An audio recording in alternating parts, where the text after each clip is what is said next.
Jadi kalau menanam ubi jalar itu, kita jangan asal-asalan seperti orang pada umumnya ya. Kita lihat dulu, kita tarik secara perlahan. Nah, seperti inilah bibit yang bagus atau bibit unggulnya. Jadi, kalau kita mau jujur, hidup di zaman sekarang ini kayaknya sulit banget ya ekonomi. Nah, daripada saya membahas sesuatu yang nggak ada manfaatnya, maka di sini saya ingin mengulas bagaimana cara mengelola kebun. Jadi ada tekniknya supaya kita mengelola kebun ini dapat menghasilkan. Karena mengingat juga harga sayur mayur di pasaran semakin tinggi, harga rempah-rempah bumbu-bumbu juga semakin naik. Nah, kebun saya itu isinya seperti ini, teman-teman. Saya tanami sayur mayur seperti ada daun singkong, dan ini ada jahe, saya tanam kunyit juga. Nah, saya mau menjelaskan dulu yang ada di hadapan mata ini. Kalau ada pertanyaan, lebih mudah tanam yang mana antara ini jenis tanaman rimpang ya, jahe, kunyit, lengkoas. Nah, jawabnya yang paling mudah adalah merawat atau menanam tanaman kunyit. Apakah jahe sulit, Bang? Sebetulnya enggak juga. Tapi kalau jahe ini biasanya dia harus beradaptasi dengan suhu udara dan tekstur tanah. Kalau kunyit, mau ditanam di media apapun, asalkan lahan tanamnya gembur, tingkat kelembapannya memadai, pasti akan dapat menghasilkan rimpang yang lebat gitu. Nah, sedangkan teknik menanam jahe ini sama, yang penting bibitnya itu dipendam sebagian aja. Nanti kalau terlalu dalam soalnya malah justru nggak tumbuh alias busuk. Lalu kemudian saya ingin mengulas menanam pohon singkong. Singkong ini termasuknya jenis tanaman yang mudah sekali tumbuh dimanapun dia berada ya. Nah, jenis singkong ini pun tanaman yang kaya akan getah. Jadi untuk tingkat kesuburannya dari pucuk daun hingga ke akarnya, maksud saya adalah singkongnya ini supaya dapat tumbuh lebat, yang mendominasi adalah dari tingkat kadar air dan kegemburan tanah pula. Karena umbinya berada di dalam tanah.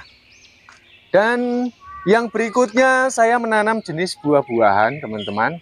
Lihat ya, buah-buahan ini saya memilih pepaya. Karena pepaya ini dari pucuk daun hingga akarnya ada manfaatnya. Apalagi buahnya ya, dari yang mentah hingga yang matang, semuanya nggak ada yang ngebuang.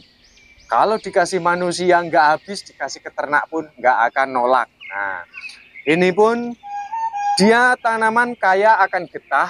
Jadi yang paling penting adalah media tanam yang gembur dan tingkat kelembapan yang memadai. Ingat, selain itu jangan sampai nanti berebut makanan dengan rumput-rumput yang ada di sekitarnya. Nah, di sini saya ingin mengulas yang berikutnya adalah ubi jalar. Ubi jalar seperti ini mudah sekali berkembang ya. Tapi kita harus tahu kalau mau bisa tumbuh subur seperti ini tentu ada tekniknya. Menanam ubi jalar sangatlah mudah. Tapi sebelum kita menanam sebaiknya kita harus tahu dulu. Kita menanam ubi tersebut apakah kita fokuskan untuk umbinya ya, ketelanya, atau kita akan fokuskan untuk daunnya. Kalau kita mau fokuskan untuk daunnya, maka kita tidak perlu membutuhkan lahan tanam yang harus disediakan. Kalau kita berfokus dengan umbinya, kita harus menyediakan galengan, gitu ya. Jadi kalau untuk sayuran seperti ini, maka tidak perlu kita membuat galengan. Nah, maksud saya simpelnya adalah gitu. Kalau difokuskan untuk ketelanya, kita harus menyiapkan galengan. Kenapa? Karena kalau menapaki di musim penghujan seperti ini supaya terhindar dari kebanjiran. Karena kalau ubi jalar atau ketela ini tingkat kelemahannya adalah kalau sampai terserang banjir, maka ketelanya akan mengalami faktor pembusukan. Nah, lalu yang ideal berapa kedalaman lahan tanam? Lahan tanam untuk ketela ini membutuhkan yang biasa saya lakukan seperti ini ya, sudah sangat subur sekali. Entah difokuskan untuk ubi ataupun daunnya, 30 cm. Itu sudah ideal sekali. Kalau masih sanksi, lakukan 40 cm, itu berarti sudah sangatlah super. Lahan tanam yang benar-benar sudah tidak disangsikan lagi. Penyiapan bibit ubi jalar yang tepat. Nah, perhatikan ya. Jadi kalau menanam ubi jalar itu, kita jangan asal-asalan seperti orang pada umumnya ya. Kita lihat dulu, kita tarik secara perlahan. Nah, seperti inilah bibit yang bagus atau bibit unggulnya. Jadi sudah mengeluarkan akarnya. Nah, apakah kalau di pucuk ini kalau ditanam nggak tumbuh Bang? Jawabnya tumbuh, akan tetapi nanti dia harus berfokus terhadap tumbuhnya akar baru. Maka dari itu pergunakanlah batang yang tidak terlalu tua, juga tidak terlalu muda seperti ini.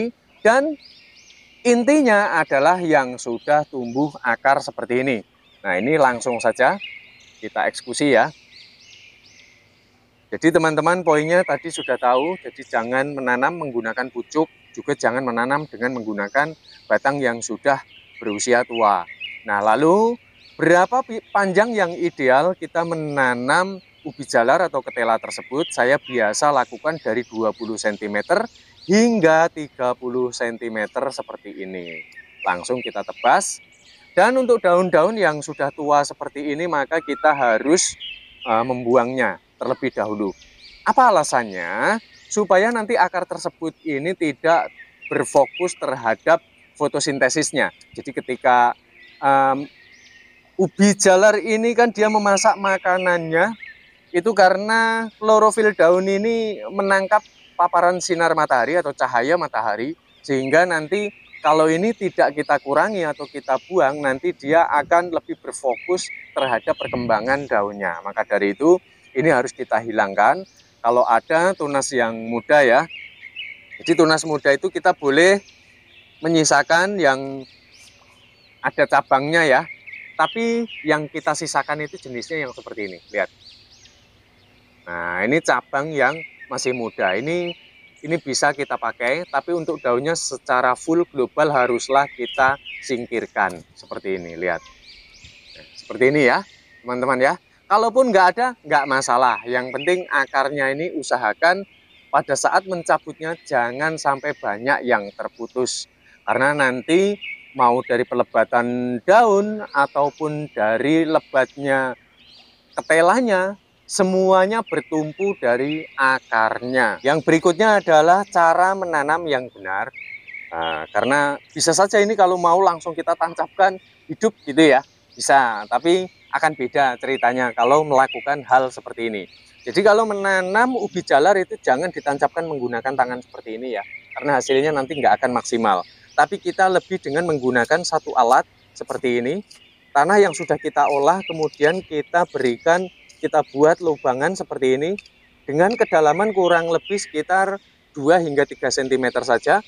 Dan untuk akarnya ini, lihat, untuk sebagian besar ini haruslah menyentuh dengan tanah. Dan bahkan harus ada bagian yang terpendam seperti ini, baru kita lakukan sebuah penimbunan.